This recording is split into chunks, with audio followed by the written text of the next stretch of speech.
Welcome back to the Football Exponential podcast. As usual, I'm joined by Frank. Yeah, hi Chika. Welcome back, guys. Welcome back to another episode of our lovely show. How you doing? Yeah, I'm fine. Let's go. Fine. Let's go straight down. For our listeners, if you're watching us and you like what we're doing, just smash that like button, subscribe, and then follow. You can comment or drop your comments or tell us or suggest to us what topics you want us to cover. Let's start Yeah, with nowhere else but the biggest club in England, Manchester United. yeah. Bruno Fernandes was criticized by Roy Keane, and this is not the first time he's been two people I know he doesn't like is him and Madison in the recent players. He Okay. always goes at them, right? And no, just for the record, I agree with him on both players. So continue. Okay, I'll go players. Yeah, Give us more I agree. context on what he had to say about Bruno. Yeah, so we are reacting to the viral clip of Joaquin, Joaquin and Ian Wright arguing about Bruno Fernandes and what he brings to United. It's a very broad discussion because they were not. He wasn't criticizing him as a player because he said, yeah, he's a very good player, but ultimately, whatever Bruno is doing is not good enough for the top level. And I agree with him. It's because let's have it right. This is United having one of the worst seasons as in the top flight league. They've week after week they turn up with bad performances physically, technically, and Bruno Fernandes is the captain of this club. And you can have the argument, okay, at some whenever United are trying to have whenever United do something good, score goals, but which they really do score goals. But it's always they're trying to create goals or get assists on the pitch. And some people believe he's probably their best player. But I also subscribe to the idea that the best player in the team that is not playing fantastic or achieving what they should be achieving, is that really a good player in that team? You understand? Yeah. It's ultimately whatever Bruno Fernandes has done this season is not good enough. And again, it's also important that he's not the only one. He's playing with a pair of couple strikers that have not scored goals in the last 2 months. So it's not just him. There's the bigger issues at United. There's the recruitment issues, what the directors of what the membership have done, the amount of cutbacks that have been making in the club right now. But I think on the pitch, for the last 3 years. I know they also won the FA Cup, they won the League Cup as well. But week in, week out in the Premier League, and Bruno Fernandes is up to scratch. I don't think United will ever be a top Premier League club competing week in, week out, being consistent in the Premier League with Bruno Fernandes and that club. I feel with Bruno Fernandes that he caps you what you can achieve, the levels you can reach. Because I just don't think he's not he's not he's almost like he's the anti Kevin De Bruyne, where we see when De Bruyne has his best team doing a lot of there's a lot of creativity, he's playing with good tempo, he's always fine, he plays very, you can see what he's always trying to do because he sees the picture and he sees the picture in his head. He finds the right pass, the right time, shoots when he should. But I think Bruno Fernandes does everything De Bruyne does well, but Fernandes does it bad consistently. And because So right now you feel he's like if right now you feel he's like the Mikel Arteta of Everton when he was at Everton, or the Christian Eriksen of Tottenham. These are players who were the no, no, best no, players. no, no, no, no, worse than that. I feel he's the Dimitri Payet of West Ham. worse than that. Bruno Fernandes is not half the player Dimitri Payet was at West Ham. He he's not, and again that's the level I'm talking about. When if you call them Eriksen at Tottenham, Eriksen was a fantastic player at Tottenham. I can't say the same about Bruno Fernandes at United. Even even this is a Tottenham team that were challenging for. They had a few good Premier League seasons. They made it all the way to a Champions League final as well. Have you seen that consistency from Bruno Fernandes and Manchester United? Also, he's not just the problem at United. They have Starting from they have one Onana and two Maguire. So Bruno is not the problem at Manchester United, but he is part of the problem. You know, I get you. I feel, or it's personal. I've come to start accepting people for who they are. In some instances, not all instances, I'm not asking for more. I Yeah, think that's Bruno true. is who he is, right? The Yeah, problem I have and why I wouldn't go that far with you as regards criticism of Bruno is Enrique. because the system, the structure is flawed. But So, yeah, but I also ask you, but don't you think the flawed nature of the system and the structure of the club allows Bruno to get away with what he's getting, what he gets yeah, away with? So yeah, okay, so just to say, like, if he plays in a team that is well structured like Manchester United or Man City, for example, not this season, but Man City or Pep Guardiola or Liverpool this season, do you think the best of Bruno Fernandes, whatever that is, do you think that can transmit to a team that is well structured with better players? Because this is a guy we see. He tries a lot of actions that he shouldn't try. You see, he's always trying with the long passing. Whenever he gets the ball, he always lets it go. And sometimes it seems counterproductive most times when you keep giving the ball away for a team that's not very good on the ball and controlling the ball. It's almost it's tough because you also appreciate him because he's also trying at the same time, trying to get the goal, trying to get the shot, trying to get an assist. But at the same time, he's when you constantly give away the ball at the rate to which he does, it puts your team in trouble. When you cannot control the ball, and this is the guy that should be, like you said, you talk about Eriksen, Kevin De Bruyne, this kind of guys. These are guys that control the tempo of their teams, create chances, create good, not just create chances, but they create good chances. Do you think Fernandes creates good chances? And I'm not talking of corner kicks. I'm talking about in open play. Do you think a striker at Manchester United can benefit? Do you think strikers at United benefit from playing with Bruno Fernandes because he you creates know, for them? okay. While we were talking, I was busy trying to write down some players who come to mind. The problem I have Yeah, with Bruno Fernandes is yes, the output is good, but now the output has dried up. Six goals, 7 assists in 26 games. You can't be having that in a big club. I need at least 12 goals from you from that position.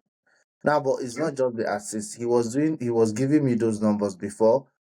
So, but now it has dried up. But at the same time, United is struggling. But this is my greatest problem with him. My greatest problem with him is the attitude. I won't lie. I feel you guys are looking at the facial expression, the demeanor, how he behaves on the field, and it sells him out. He behaves like somebody who keeps whining. He behaves like somebody. Okay, yeah. No, no, Levi no, Colwill no. should learn from him because Colwill is turning into that sort of player who wants the referee like just play on.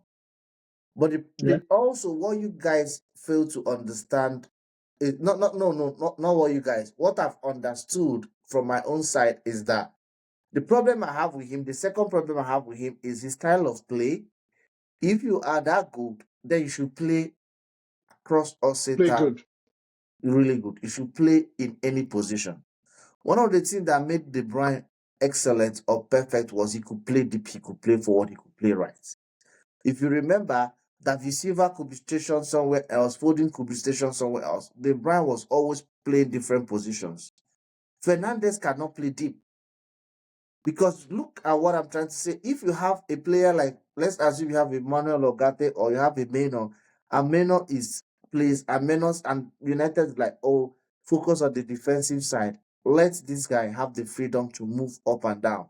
He has almost the same problem Enzo Fernandez has because deep they can play, but he has been giving me the numbers forward.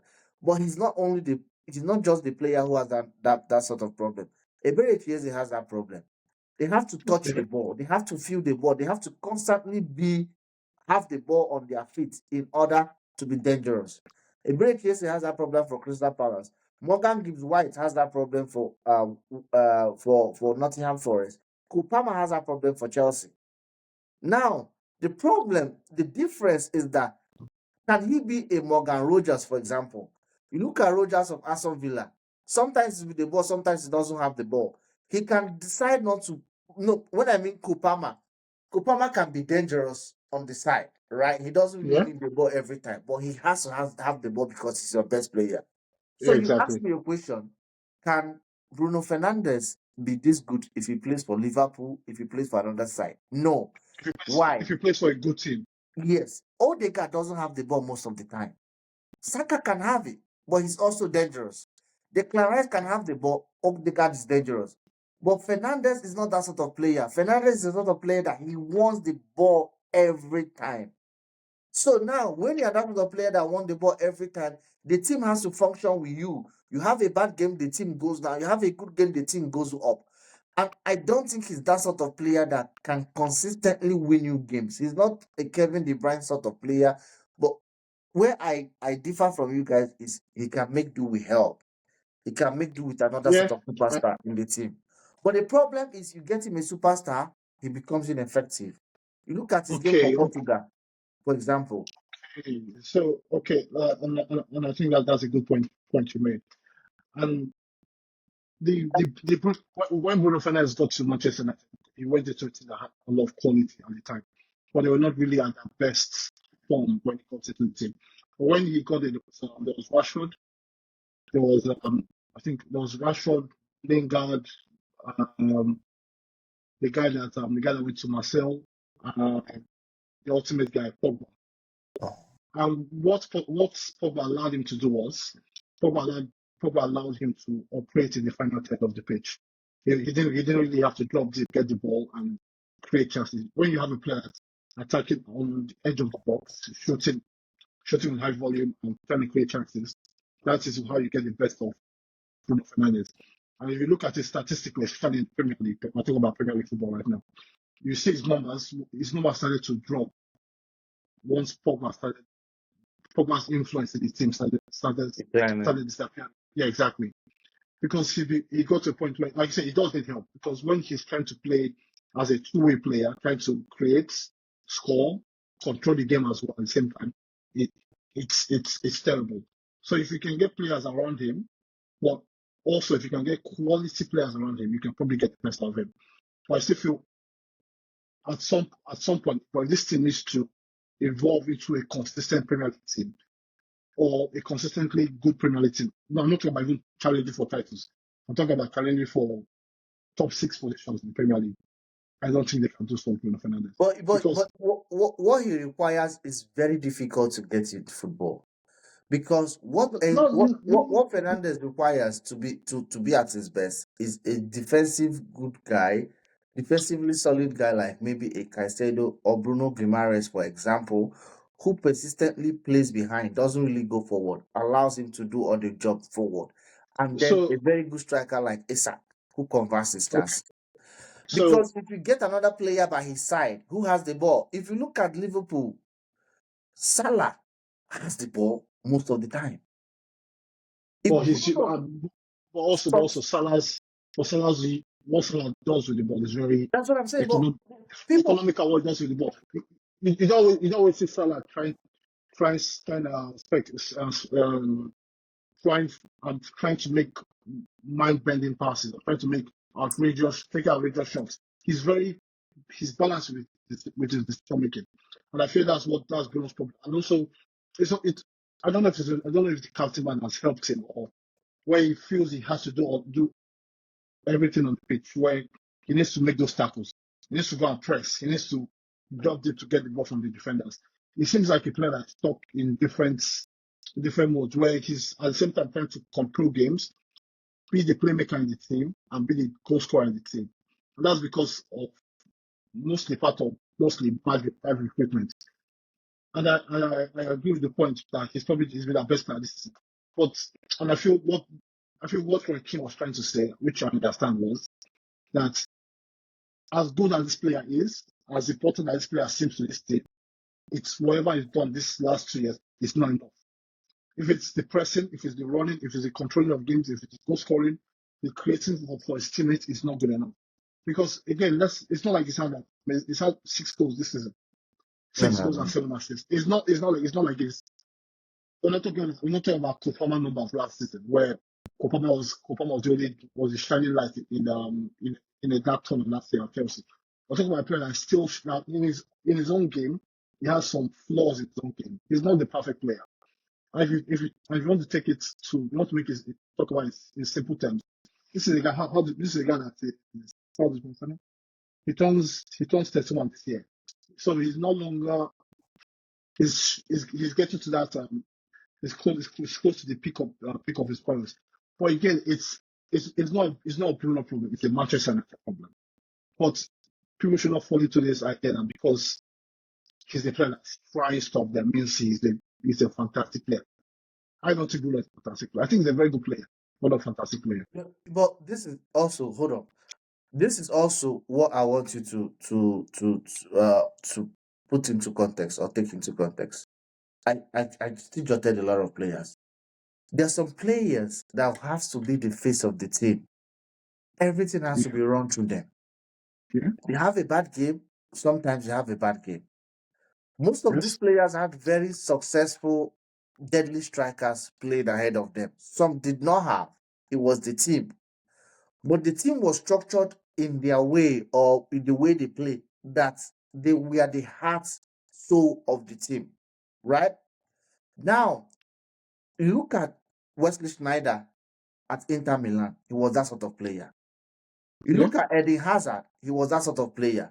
You look at Roy Costa. I told you I'm not a I'm not a Zidane fan. I'm more of Roy Costa. You look at Roy Costa, he was that sort of player. You look at Ronaldinho, he was that sort of player. These are players that were so good that the manager could entrust them with winning games for him.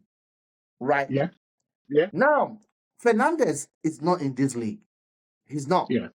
It's a step. So I think it's if a he's few not steps. in this Few steps. league, then he has to function less than he is, but still be good. Figo was very good, but Figo played with great players and he didn't have a problem taking the back seats. Yeah, Figo played with Ronaldo de Lima when Ronaldo scored like 30 something goals a season. Figo yeah, played with Zinedine Zidane. Zidane was the star of the team. Figo was still delivering. You understand what I'm trying to say? People don't yeah, give Kevin De Bruyne enough credit for what he did with the Belgian national team. Yes, Hazard, they didn't win anything, I get it. But Hazard was the star of the team. But he didn't yeah, stop De Bruyne from getting his numbers. He was still getting his yeah. numbers. You look And at having Kaka. influence, Yeah, influence yeah, on the having team. influence. You look at Kaka. Kaka can defer. Kaka can still be the star. Yes, Brazil did not win anything, but you look at the Brazil national team. Ronaldinho was running the show. But that was the decline of Ronaldinho's career. So the problem I have with Fernandes is if you are not that good, then you should be the second best player in the team. Odegaard is not Yeah, the best player. Saka is the best, but Fernandes is not that sort of player. He has to be the yeah. number one player, and that's where the problem is. That's what I And feel. yeah, and I feel the problem then comes down to the recruitment of the team because you mentioned a couple of you mentioned Schneider at Inter Milan, but Schneider had Stankovic and Cambiaso in midfield. And in the last 2 years, especially under Eric Ten Hag, the the biggest issue United had then was the midfield composition and how whenever they played against any opposition, regardless of regardless of place in the league, be it in the Premier League or European games, United's midfield always struggled in the last two. They've been struggling in midfield for the last 2 years. Be it with Casemiro and Bruno Fernandes, McTominay, even Fred, Kobe Meno, whatever composition they put out, they always seem to not have the right balance in that midfield. It's either they don't have the legs to run or press in midfield, or they don't have the technical quality to control games, find passes or find teammates. So it's been very unbalanced. And the question then we didn't put the question: do you think this United with this new coach and with what they've been through in the last 6 months, do you think there's a future? Do you think United can be good No, no, no, no, no. again? I gave And up you on this didn't, coach. but do you think It's they can be good, good enough with Fernandes in the team? but he's selling. What do you have? Because okay, so He's okay, 31. People are not going to pay no, no, top dollars for him. Or so 30. I feel okay, yeah, I agree. But I feel they need to sort out some issues first. So first of all, they need to get the players, the player in, right players in. and get right players out. So when you say if it's you get Casemiro out there, you bring in the right profiles. But again, we don't know how much they can spend in the summer. Bruno Fernandes is a good piece to have in your squad because that's a player that can impact games in the final. They can score goals, great, especially when he doesn't have the responsibility of playing deeper in midfield.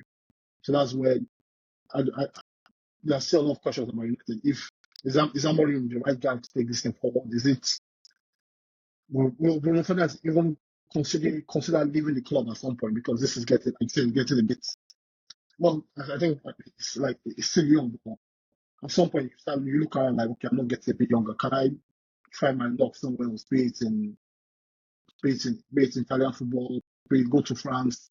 Well, I don't think he can make But it at I the was top thinking of clubs. something. What if they sell him? Go get Minte or Adingra. Build a team around Ahmad. Yeah, okay, I still feel You they get still build a team, have two deadly wingers, Ahmad on this side, Adingra or but Minte on the other side, yeah, and then no, push Meno forward. yeah, but this new guy doesn't play with wingers per se. He doesn't play with traditional wingers Man, at least. So so that's not so what I so like it. yeah, whatever your design, you have to design it for. You have to design with this manager in mind. But with Bruno Fernandes, just last point on it. I think Roy King got caught up with his emotions when he was talking about Bruno Fernandes at Manchester United. And I think I agree with a lot of what he said, but probably it didn't come across well, especially when you get emotional talking about the club So you're a fan of. in all the sometimes I don't agree with Roy Keane, but I think in all of them in the studio he has the right to say Yeah, what because he was that sort of player. Like he exactly. was so So I didn't no, like and he sometimes he gets personal but not too personal. Graham Souness was getting too personal at the no, point. Roy Keane is just Roy Keane is just. I feel every time about Roy Keane, even down to this, if you break him down, it's not that his mentality is just a winning mentality. And it's not just necessarily winning trophies. Just if you're on that pitch, you need to give 100% all the time. And I just feel not a lot of people are caught the way he's caught. Like not a lot of people see it the way he sees it. And I Yeah, can but imagine these him. these modern players are not caught that way. And that's why he failed the management. Like yeah, he promoted Sunderland, but what has he done after that? That's why you can't keep shouting for them. They react differently under pressure.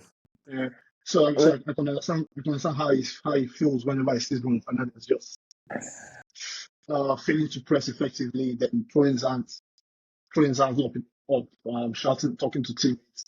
I think all that attitude on those part of the game is not really, it's not nice to see it because I don't think it's productive when it's done that. I see for Fernandez in the right, if you can get the right configuration behind him, the right sort of players with the legs, with the right technical quality, then you give him that freedom to affect the games in the final 10, score goals, create goals, and it can be really effective. But I feel right now he's where he's meant to be. I don't think he can. I struggle to think of any top club where he goes and plays. let's go to the next one. With no one else but Jamie Carragher. Which is it was on Sunday, right? When did that happen?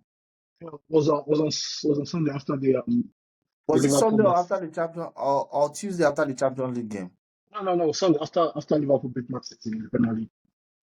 Oh, oh, sorry. And Yeah, so, yeah, Jimmy Carragher made a claim that the African Cup of Nations wasn't a major tournament. Um, and then Mo Salah was at a disadvantage playing in the tournament. What do you have to yeah, say about that? yeah. So I think a lot of our listeners have probably seen a lot of discussions about this from Carragher and how he went on social media to back up his points, and we saw a variety of African legends coming out this week to basically let their feelings be known about this point. And to be honest, I agree with all of them that have come out from Chelsea's legend, John McAlobby, JJ Okocha, even Chelsea's Nicola Jackson. Nicola I made a Jackson? point. Yeah. It just no, it's just I think I think this is one point where Jackson and McAlobby agree on. No, but yeah. So again, so just a bit of background. Like we're talking about, if Mo Salah is the favorite for the Ballon d'Or at the end of the year, at the end of the season, and Carragher was painting the picture that because he plays, they are not so, in his opinion. And I'm not quoting him, but I'm getting he sort of explained and explained that he saw it. Salah is at a disadvantage because he plays in a not so prestigious international tournament, the AFCON tournament, compared to the Copa America and Euros, which I feel that sentence is just an ignorant statement to make. But I feel you're going to go a different direction for me. I'm going to go one direction, and I feel the unsaid what has been unsaid about this whole discussion is how Carragher finds different ways to to launch grenades at Salah this season. I mean, it's at different points so far, he's found ways to just, I won't say attack I think attack is too harsh of a word. No, But I it's think it's, attack. It's yeah, attack because yeah, you can't, even when Salah you, has a good game, understand Salah is a very private individual that is very private, right? So yeah. it's not like he has a red card. It's not like he missed a chance. So why do you, after every game, refer to Salah? No, and again, it's not just talk of the Ballon d'Or. I remember when a few months ago, after someone gave an interview after a game, we're talking about his contract situation. Then Carragher was like, "Oh, this is Salah is wrong for doing that. He should be talking about his contract situation." But at the same time, this is a player who's been the best player in the Premier League. For me, I think the best player in Europe this season. Mhm. He's not allowed the contract situation or rumors with surrounding the contract situation to affect his performance on the pitch. He shouldered the burden of leading Liverpool to a Premier League title, but he chose a moment to speak about his future because that this is what it is. This is he's talking about his not even future, talking about his immediate future right now. Because Salah can walk out of Liverpool on a free transfer in a few months, and Carragher did not like it. Then he made a point of pointing out like that Salah is out of place talking about his future publicly. Personally, I feel players that have done well and have done well, they have the right to speak about their future. I don't stand for the notion that players should just be quiet behind the scenes and just take what they're given and shut up. I think big players always talk with big personality and express their personalities.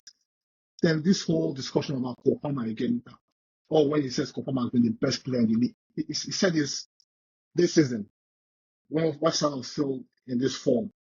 And I look at like this is an ex-Liverpool player. I understand we all have a bit of club biases, but in this situation where you can legitimately make the point for Salah being the best player, but why aren't you saying it? Why it seems he finds a way, he goes out of his way to find different ways to bring down Salah. I don't know. But why is it happening when Musala is expected to sign a new contract? Yeah, So and you got I'm not. I don't believe in conspiracy theories, but understand what I'm no trying to say.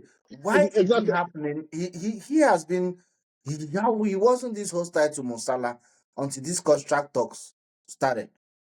So Do you think why is do you think is do you think is on the is a hatchet man is a paid job? is in Don't get is me in the wrong. job for Don't the get me club? wrong.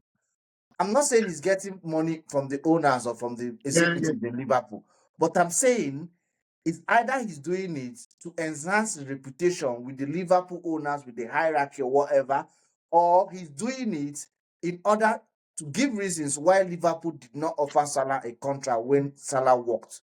He's Because giving he's making his well for the it's fans, like clubs always it's make like up stories. Yeah, it's like a mouthpiece for the ownership because again it's still yeah. I say till to this day it's crazy that this guy has not gotten what he wants I told you something let's talk about yesterday Salah. on private call. I told you something. I said if I'm Musala, I told you something that yesterday.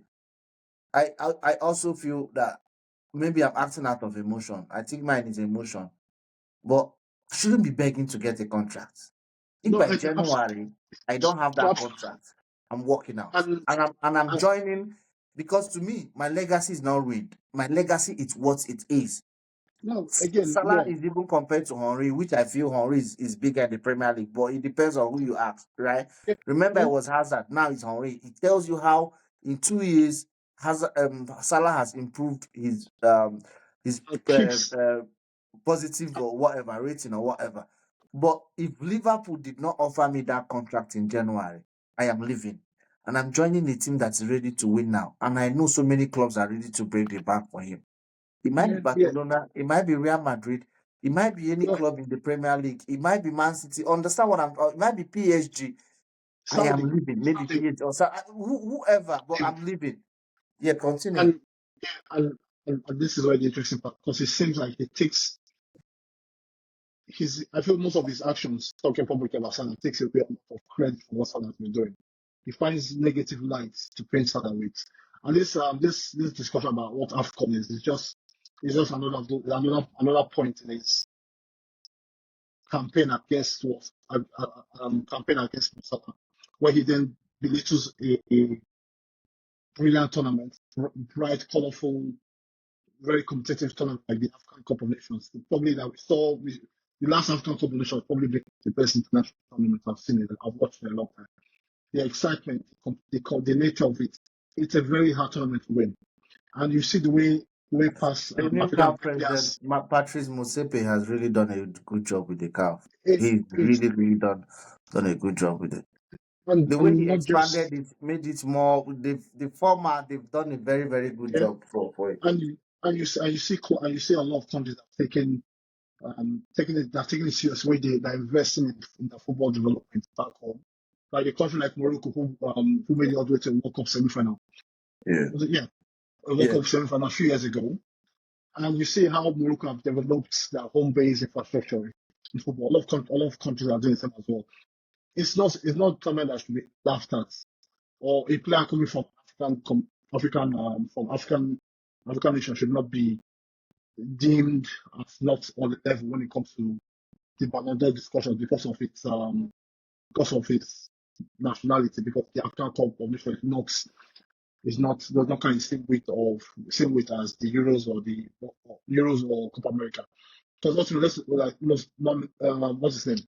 Sadio Mane finished second in the Ballon d'Or ranking a few seasons ago after he won the Copa America, won the African Cup of Nations. So it's not, especially in a post Ronaldo and Messi era, where it's a lot more open these times now. Where because back then it was one or two Messi or Ronaldo, one or two Messi or Ronaldo for the best part of I think 12 years.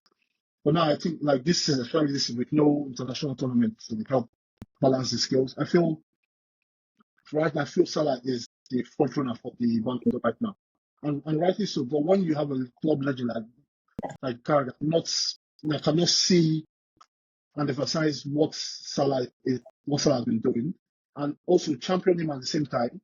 But you find it's just I find it very weird, and I hope Salah stays at the club because I feel he genuinely wants to stay at the club.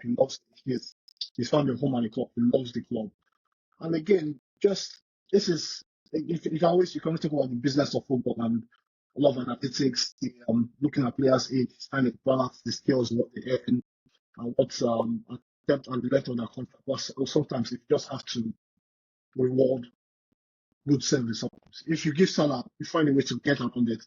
You give him. I'm not saying give him what he wants, but you can get to a point where both parties are happy. It's not a situation where Liverpool come out. Liverpool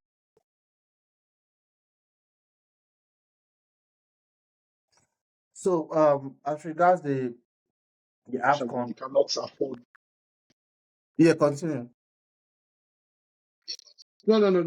Go. So okay, I have three points to make, not three things to say. The first point I want to make is that maybe I need more education on how they rate the viewership or whatever. Because if you are looking at the AFCON, what is the standard of judging? Is it a big tournament or is it not a big tournament? Now, you can say one of the reasons why you can say it's not a big tournament is maybe is it international? No, Because AFCON is local. Many of but these again, guys don't even tune in to but see how it is done. They exactly. shut down the whole city. I lived in England. I could remember I was so disappointed when I was living in Leeds then. It was Italy versus England in the World Cup. That was Italy versus England, the first World Cup. I think who didn't make that World Cup? Was it Terry didn't make that World Cup? It was Roy Hodgson who was a coach or someone. You remember the Ferdinand. World Cup in in Yeah, in, South in Africa. South Africa. was This it is South Africa or it was in Brazil? It was Brazil 24. It was Brazil 2014. It was in Brazil. France, Germany United. won the World Cup. They beat Argentina in the final. Yeah, England was playing Italy. I could remember very well. I think they beat England 1-0 or something like that. I could remember. Italy went out in the first round. Cellini biting on Suarez. I think it's that tournament. yeah, I that's went right. out. That was my first time outside, right? And it is a World Cup. I went out to buy food some hours before the game. I was excited. I was a foreigner, but this is England, right? I'm in England.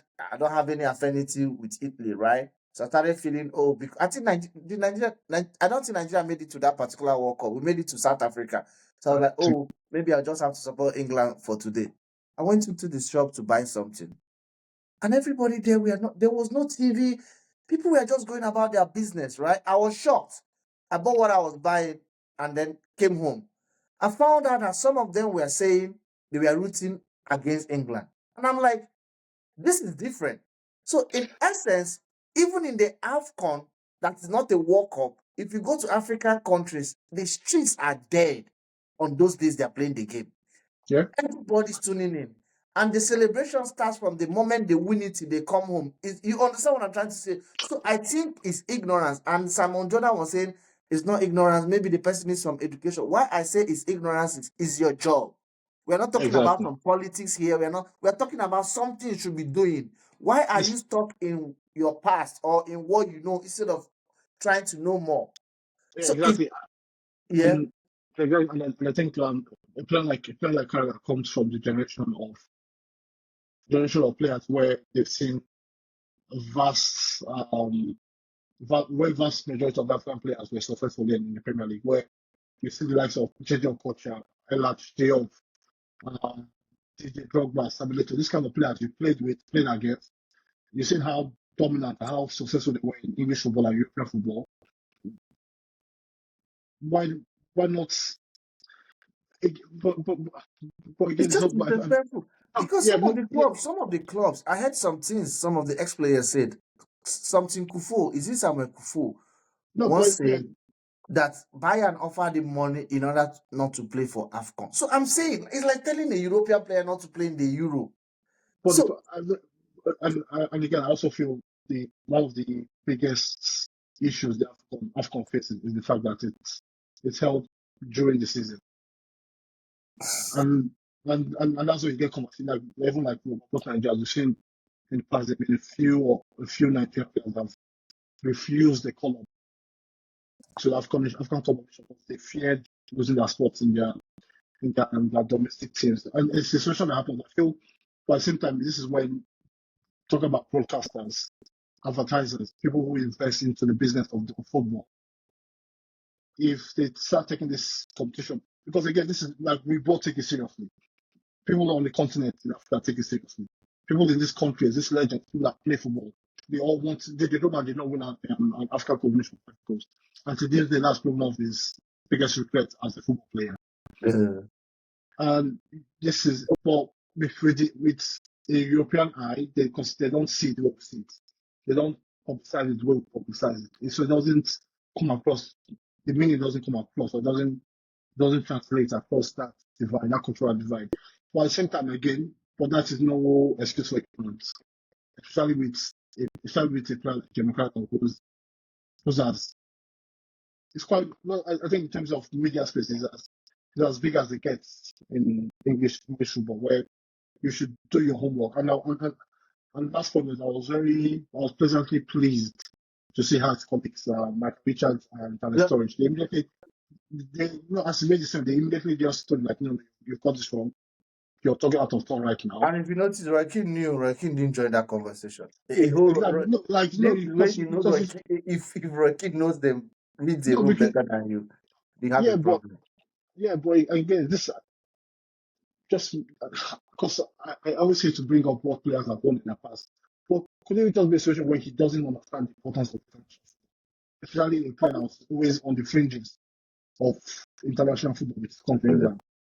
Because it was very, again, and that's why I feel there's something about him and Saturday where this beyond every logic, what he said does not make sense, and I genuinely don't believe he meant what he said. Well, he said what he said, but I feel the intention of what he was trying to do was trying to, as he's done this season, is found ways to make disparaging remarks towards Musala, and I'm sure he's going to continue doing it going forward.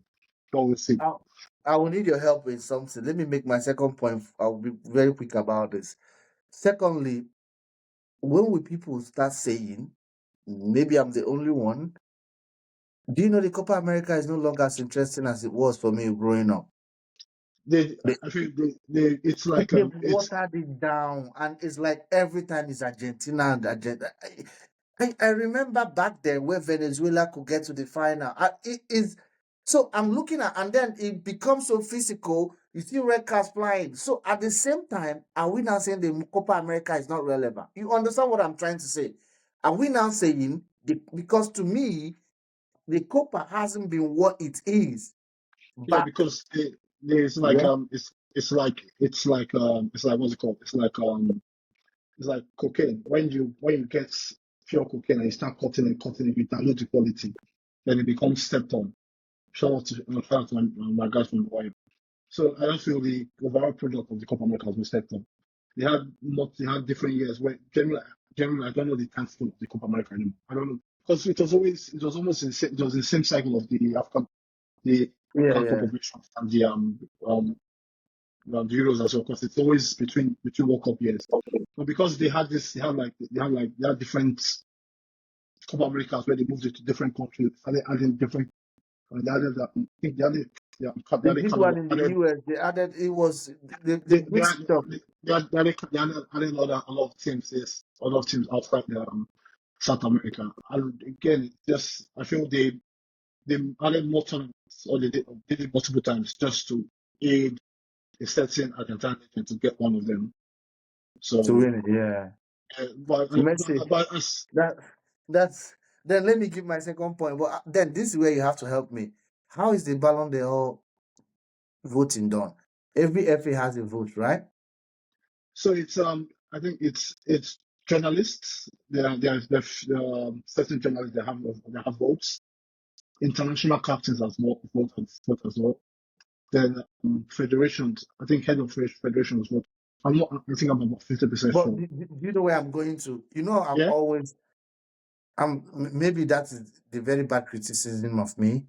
I'm always into collective responsibility. So when Yeah. people keep saying the African Cup of Nations, when was the last time a player made it to the final? When was it? When was it? Then what does that tell you? That tells you African coaches and African FAs don't vote their fellow Africans. Mm, You know why? Let me give you an example. I asked you that question to ask you how many FAs are in Africa? okay. How Okay. many Okay. Okay. captains are in Okay. Africa? So if Okay. you are telling Okay. me that Mo Salah plays so well, before we've never had someone come this close. It was George Weah, but Mo Salah There was plays so well. Eto. He said, Yeah, but also feel you have to look at the the other players in the same category at the same time, because he the, said, I feel for the longest of time it never mattered how good Salah or how good Neymar, for example, play. Those kind of players play. It was always between Messi and Ronaldo. yeah, yeah. So that's for a large part of recent time. But I'm It saying went to those two players. if Salah is this good and he ends up not also winning it, that means it's also on so many African teams that did not vote them. Because Mm, my point is, yes, there are how many continents? Five So continents, right? okay, But the so you're bulk talking. of the vote from the African continent, because to me, it's like remember when it was Ballon d'Or, I said if Rodrigo wins it, not Rodrigo, Vinicius Junior wins it, or Okay. I just did a quick research. So the Ballon d'Or voting criteria, one of the voting criteria is voted by 100 journalists from the top 100 FIFA ranked nations. So you then have to look at how many African clubs are ranked in the top 100. So you understand? So Yeah, it's not an open yeah. voting situation. And there's then journalists from they have a select few journalists to vote for it as well. Then I think captains as well vote. So it's a very But what Carragher said was he was speaking it's the wrong. mind of majority of the people who believe No, so. no, because even on that panel where you have Jeremy Carragher, Roy Keane, and Sturridge and Mika Richards, we have four ex-players of different from And different they backgrounds. checked him. I don't know how he felt. They checked him. Micah checked him. So He went for and I can Stud. imagine if his girlfriend was there as well, Henri, because they do the show together. I can imagine Roy Keane probably checking as well. I don't know if he'll do it publicly. But the only person I can think about is his pair right now. Like his pair on TV might be the other one. His partner in crime when it comes to chatting, level. So Oh, and and if you're on the same page with Neville when it comes to matters like this, I think then you're probably no problem. let's quickly But round up with the Champions League games. Quick quick take. Club Brugge, Aston Villa. Who do you think is winning this first leg, and who do you think is winning the time. the second leg? Yeah, the tie. Okay, so first leg, I'm gonna go. I think I'm gonna go for a surprise. I think Club Brugge will get a result in the first leg. For who? Um, Club Brugge will get a result in the first leg at home. But I think ultimately, I think Villa will make it through the tie. They'll win it at Villa Park. So I pick Villa to make it through. And the next one, Uh, I think for the I was looking at Martinez, Emiliano Martinez save percentage. Do you know he has 60 something percent saves in the Premier League and 83 in the Champions League? That tells but you he has two forms: Premier League form and Champions League form. yeah, but also I think his Premier League form has been poor this season. This is this is a keeper really very much. But I think his Premier League form, Aston Villa's defensive unit has been quite poor this season. I think they only have 3 clean sheets this year. Yeah, I'll take. I think club. I won't say have been lucky, but they've been good. They've been good and lucky at the same time. They've been very and I think this is the brilliance of this new format of the championship, where it's helped teams like Club Brugge, PSV, Feyenoord, um, and a team like Eh, Lille, for France, where yeah, yeah. they've been able to perform quite brilliantly in this season's tournament. Okay, I take Villa to win the tie. Villa will get Villa will win the tie, but Brugge will get the results. Maybe a draw at home, and then Villa will knock them out in the second leg. PSV Okay, Arsenal. The first leg is in Eindhoven. Who do you take in this game? um, PSG. I think I don't know how, but I think PSG will knock out Arsenal. I think Arsenal are going to be in for, they're going to be in for sure. You think PSV will knock out Arsenal? Yeah, But yeah, defensively, PSV is not all that solid.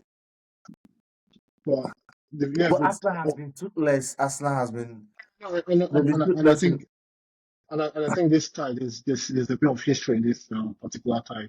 I think Yeah, yeah, yeah. There's a long way history. way back when in I think 2004-5 PSG So did you not. know what I remember with this tie? Yeah, I'll never forget in my life. Alex, This tie, Alex, yeah, Alex scored an yeah, own goal in this tie, and then yeah, he scored an own goal, and he scored a goal. And after that yeah. season, Chelsea signed him. I was so excited when Chelsea signed him because I knew him from this tie. Yeah, No, if I remember, I think it was already signed to Chelsea then, but he couldn't get yeah, I think the he came in January. Yeah, yeah, yeah. I think he, so. he couldn't Because get work Martin permit. O'Neill beat Chelsea. That was the last league game of Jose Mourinho was Chelsea Aston Villa. I could remember that game that night. I think that night scored. I think it was 3-1 or something. And one was coming up that season. We went to Premier, Rosenborg and played the Premier. Champions League. I woke up the next morning, Mourinho was gone in his first leg. It was so big, it was so bad. I felt so bad. Yeah. Next time, I don't know. I don't know. I will still give it to Arsenal because of the you get experience. Arsenal.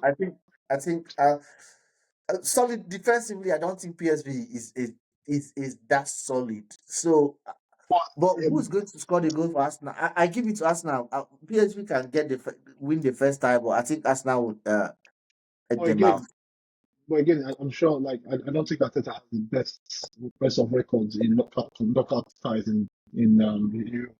both in the Champions League and in the Europa League as well. So I think it's been knocked out by Villarreal, Olympiacos, Sporting. So Yeah, it's not. So it's not been. It's a very tricky. It's a yeah, very yeah, tricky yeah. situation for Africa. So next one, Real Madrid, Atletico Madrid. I think that's the. I think for me that's the type of this one. But I expect Real Madrid to come through.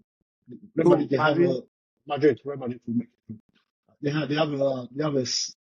have a very funny relationship with Atletico Madrid in the Champions League, where they always tend to handle business against them in the Champions League. So I expect them to. I expect Real Madrid to win both legs home and away. I think I think this first leg, Madrid is going to get a result. They'll get the win, but that Atletico to advance in the second leg. Eh, Atletico That's to what. Yeah, Atletico yeah. to advance. I feel that this is why I feel that I Atletico. watch Madrid, um, Manchester City. Madrid Mm-hmm. haven't been so good in so many games, but they just know how to win the game. And No, no, somehow it's they, going but to they, it's not going but to they, work in our games. but they, no, not just win the game. They know how to win big games in the Champions League. I know. They If know you watch against Borussia Dortmund, if you watch most of their games, not most of it's their games, some of it's their not games, pretty. maybe twenty It's not pretty. percent or 30% of their games, they Yeah. struggle, but they end up winning. And this Atletico, I remember beginning of the season, I counted them out. I'm surprised at what they're doing, and I'm so proud of Diego Simeone. I think if there's any team that is good or that is good enough to knock out Real Madrid, I think it's Atletico, maybe PSG, and maybe Liverpool. So Okay. I think I'll go with Atletico for the second leg. The next one, PSG, Liverpool. Who do you think PSG wins Liverpool. the game, and then who wins the tie? I think this might be the hardest one to call in this round. So I don't know. I'm still thinking. I'll let you go first. I'll let you go first on this I one. think Liverpool win the tie. Yeah. Liverpool will also win the game. This is my Okay. point. This is why. I've watched PSG play. They are very good. What Enrique is building, if he becomes successful, he'll be more successful. He'll be more famous for what he did with PSG than what he did with Barcelona. Because Okay. this, Okay. Okay. no, no, Okay. this, Okay. Wait. Mm. Just remember, he won. I think he won the treble at Barcelona. No, not winning. Understand what I'm trying to say? That was Messi's team. Whatever you win, no, whatever you win, they'll always say you had Messi. Tito, understand where I'm going to. He had Neymar. People will Okay. always come up and say he wasn't good enough. Okay. So if you, So, but okay, but but he with has to win the Champions League then. but with this PSG, yeah, that's what I'm trying to say. With this Okay. Yeah. PSG, it is his team. He's the one Yeah. that, for the first time, I see him saying, "I don't want this player. I don't." This is his Yeah. team. The This youngsters this are is his team. this is So design. I've Yeah. watched them sometimes in the league. I watched them with Marseille the other night. They were not invincible. They are still a young team. I think you have that Yeah. Bakoba, Very young. I very think young. they're So I very young. think they have 2 to 3 seasons. Not this season. I'm not even counting on them next season. He's ahead of schedule to me. What he's doing, I think he's winning the league, but the development of the players is what makes me loud him or what makes me give him credit or praise him because I'm seeing those players improve every day. People don't realize Vitinha went on loan at Wolves and Yeah. wasn't signed. That's how Yeah. bad it is. Vitinha, who's a star right now, went on loan to Wolves and wasn't signed. So Yeah. what Enrique is doing is very, very, I allowed it, is very, very good. But I think this is not his season. I think they are too young right now. Musa Dembele, I believe he's still leaving from Barcelona. I strongly believe that. But I think Liverpool, because of the experience, will aid them out. That's what I feel, Yeah. and they'll win this game. Or I think they'll get a draw. the the best praise I can give, or the highest praise I can give to Lucho at Paris is the fact that this PSG team finally have an identity now, where they, what they're trying to do. They have a style of which They're trying to execute. You see, young, exciting players. They have a lot of pace, a lot of creativity in this team. Well, I think it's a very hard one to call. But you know what? I think Paris Paris Paris Paris will make it through. I think Paris will get knocked out. So, yeah, Okay. yeah, We go to Thursday. Chelsea, Copenhagen, FC Copenhagen. Your team, your two teams are meeting. yeah. Yeah. We never get this since I've been here the We last meet few at the years. stadium on that day. I've been there. I've We been have there. the ticket. Yeah, What's the I always capacity for the Copenhagen Stadium? it's about 30K plus capacity.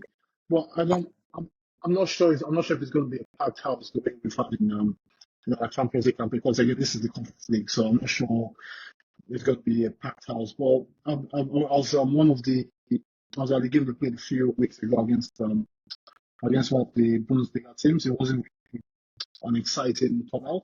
But then again, when you get a two-time European champion coming to your Yeah, home yeah, ground, yeah. I'm sure it's a very good occasion. But I don't know. But you see, no, but again, I expect Chelsea obviously qualify. But Copenhagen are going to put a very they're a very tough team in Europe. Especially against PSG, they always put up a good fight. Remember, they did beat United last season at home. We gave them a tough fight as well. City. I think we got to against City a few years ago. So I think 2-1, 2-1 Chelsea first leg. Chelsea City we get the business done in the Do second you leg. think that's going to be Copenhagen? Yeah, Uh-huh. yeah, I think so. Because if we don't have. I think in terms of quality wise, this is not been our best assembled squad this season. There are a few good players there. I don't know if you remember this region. Was Uh-huh. Southampton. Yeah, yeah, yeah.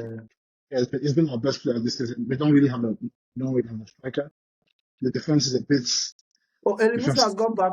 Has gone back. He is a was playing Copenhagen. on the wing, or he was a wide player for No, Southampton. no, yeah. Now he plays on the wing. Plays sometimes as a false nine.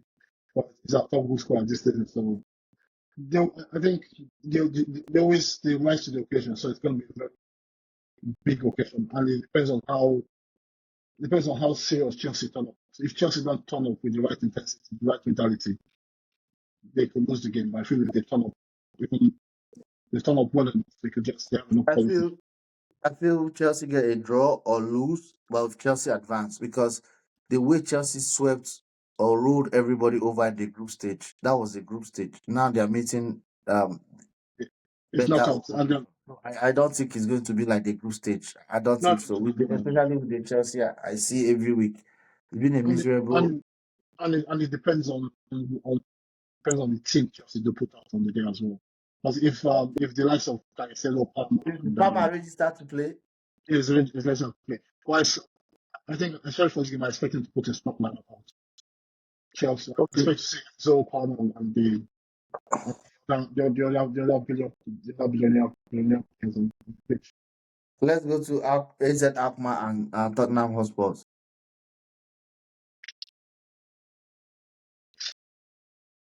Alkmaar all Well, the way from me.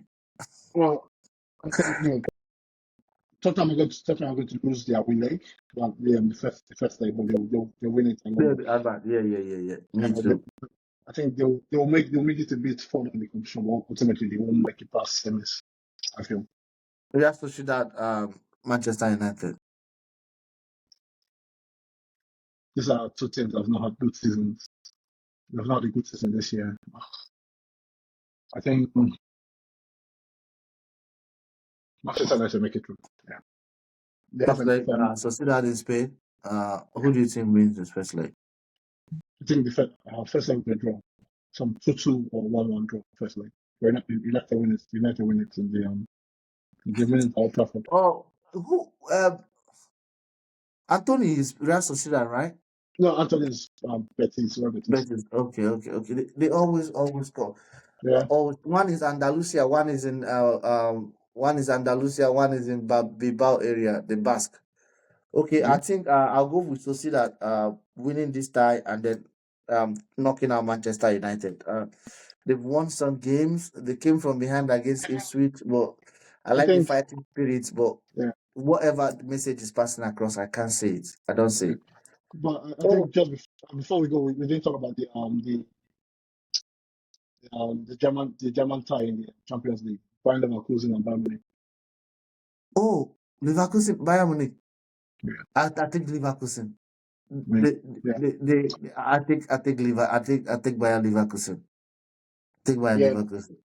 I think because I think tactically, Alonso will get the better of Conte tactically. And if Bayern don't make it to the semi-final of the Champions League, I bet you this season, at the end of this summer, they better start listening to offer for Hurricane. Yeah. If they don't make it to Yeah. the Yeah. because Exactly. even without No. him, they can still win they can do something, but they bought him or they signed him for the Champions League. And if he's not working in the Champions League, then there's no need to have him and pay him all those big Yeah. salaries. Yeah. And I feel the difference of the player that can make a big impact in this time, or two players, Hurricane and Florian Wirtz. For Hurricane has not, as they say in Germany, hasn't really turned up in the big games, especially at home. He hasn't scored against Leverkusen in a few since it's been there. So I expect him to really turn up in this time. But if he does fail, I expect Leverkusen to see Bayern Munich out. Who's Because Barcelona playing? Barcelona are playing Benfica. I think they're playing Benfica. Yeah, they got time Benfica. Benfica always Yes, struggle against big teams. I don't know why. it's Especially the champion, they are very good in the Europa, but in the Champions League, the they don't. Porto is more of the giant killer. Even after Jose left, there are some games Porto won, but Benfica. I think it was last 2 seasons. Benfica messed up Barcelona in the. It was it 4-3. No, Barcelona went out to the no, first round. not sure. It was Xavi. Xavi was the coach. I think that was his last season. They ended up meeting Napoli in the Europa League, and Yeah. Oh yeah, yeah, was yeah. it Oh yeah, Napoli oh yeah, yeah. because Oh, Benfica knocked them out of the group stage. They needed to in the win group stage. that Yeah, game in the yeah, group stage. It was yeah. 4-3. It was high scoring. The Yeah, game kept going back and forth. yeah. Okay, No, that should be all for us today. Please join us once again the same time next week. okay. Thank you. Frank, thank you very much.